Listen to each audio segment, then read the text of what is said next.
This video is in 60 frames per second. For the best experience, watch it in 1080p HD.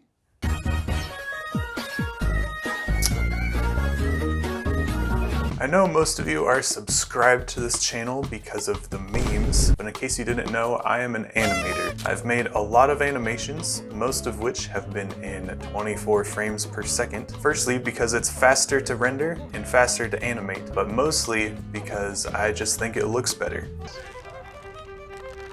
Especially since I render my 3D animations out of a game engine, I think that the lower frame rate helps it look more like an animation and less like a video game cutscene. But today I want to take a few of my animations and see what they will look like if they were 60 frames per second. Will it make them look better? Will they appeal more to the gamers in the audience? Or will it just turn them into some kind of muddy, interpolated mess? Let's find out.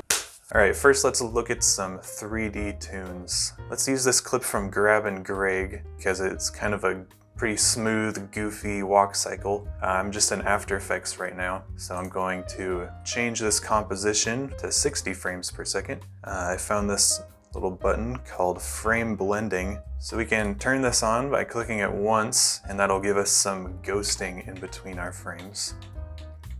But if we click it again, that'll give us more of that kind of interpolation that we're looking for. And let's see what that gets us.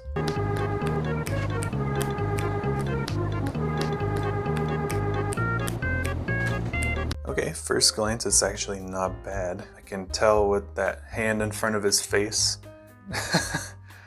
Yeah, that's actually not great. It's interesting that you can't really see all this messed up squiggly stuff at first glance.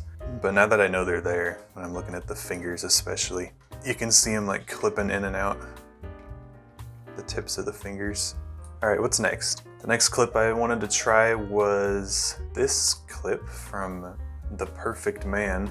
I thought this would be interesting because it's got some really wacky camera movements, so maybe that'll get some really weird behavior from the interpolation. My guess is that it's going to look a lot worse the closer he gets to the camera. So let's turn this into 60 FPS and turn on our interpolation and see what we get.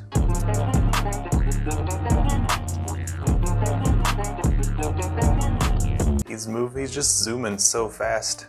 It gets confused because those forearms are moving so fast. Oh, buddy. That's probably the worst one yet. Yeah. My guess was correct. The closer you got to the camera, the worse it got. Not to say that the other parts look all that great. Yeah, it is messing up quite a bit when those bars in the background are moving a lot and changing perspective. But so far, all I'm seeing is that After Effects' interpolation is kind of trash. So for this next one, I'm gonna try a clip from my Turkinator cartoon where he busts in through the wall. I thought this would be a fun one. Within a few frames, we're introducing a character into our scene. And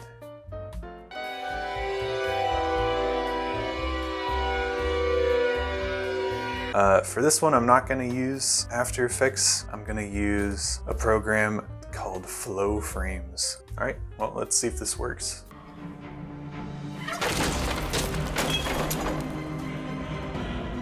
Yeah, that is way better than the After Effects tool already. When stuff is moving slowly, I can't even tell that it was interpolated, which is really good. You can kind of see a little bit of that interpolation, that frame. This frame's pretty bad, but I will say now the jump is a little bit too smooth, I think. It's a little bit too buttery. It's kind of awkward now. It looks cool, but I think I still like the 24 frames per second one better. All right, let's move on to some 2D clips. I don't think these interpolation methods are really meant for things that are flat shaded. I think it's meant for more like real life footage. So let's see how much it messes up the 2D stuff. The first one I want to try is this clip from a Tomar chime animation. There's no in-betweens between any of these arms.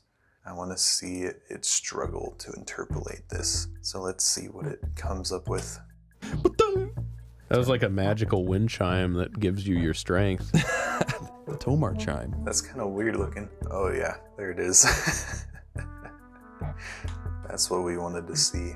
The pose to pose is really struggling, especially that one.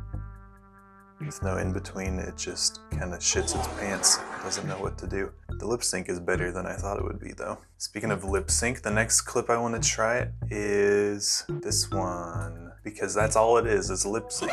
Let's see what it does. Nasty, greasy bitch. You look like you drink white Gatorade and smell like Nick. It's crunchy when his mouth moves that fast. That's kind of awesome, actually. The tongue is so weird when it, oh man, right there. It's like his tongue gets like stuck to his gums. That's weird. Yeah, it's definitely not good, but I think it's still really intense. It's almost scarier now because it's so crunchy. I actually do really like how that finger looks when it's interpolated like that. All right, last one. I'm gonna use flow frames again for this clip from my birthday animation. I thought this one would be interesting because it's kind of an odd mix between 2D and 3D. So I'm assuming the 3D stuff will be really smooth and work well, and then the 2D stuff will be kind of smeared. I also thought it would be interesting because it's one frame from standing on the floor to sitting in the chair. It kind of is like an impact frame. Let's see what it looks like.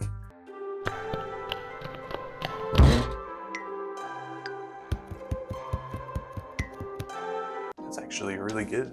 What the heck? I was getting ready to shit on this, but it doesn't look that bad actually. Yeah, I rendered this in Unreal Engine, so when the 2D character is moving quickly, there's already a bunch of motion blur on it, and I think that's saving it a little bit with this walk cycle, because it's already so blurry that the interpolated frames just look like more like normal blurry frames, like in betweens. Oh, there it is.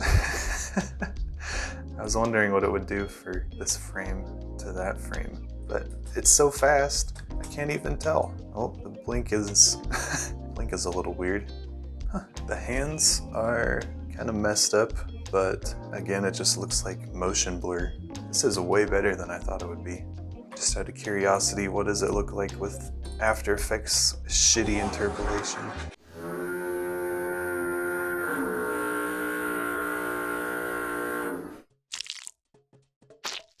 That is disgusting.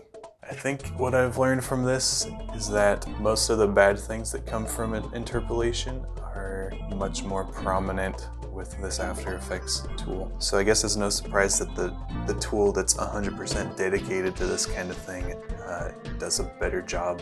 There's definitely a time and place for these tools, but I don't think this was it. I don't think I needed to do this at all.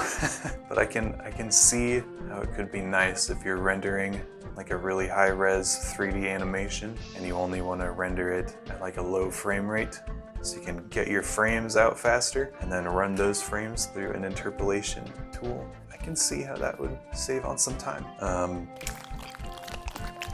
If you want to find those animations that were in this video, there's a 3D and a 2D animation playlist on my channel that you can go check out. Thank you very much to everybody watching and all of the Patreon supporters. I kind of want to run the Patreon end screen through flow frames, so I'll leave you with that. Have a good one, and I'll see you in the next video.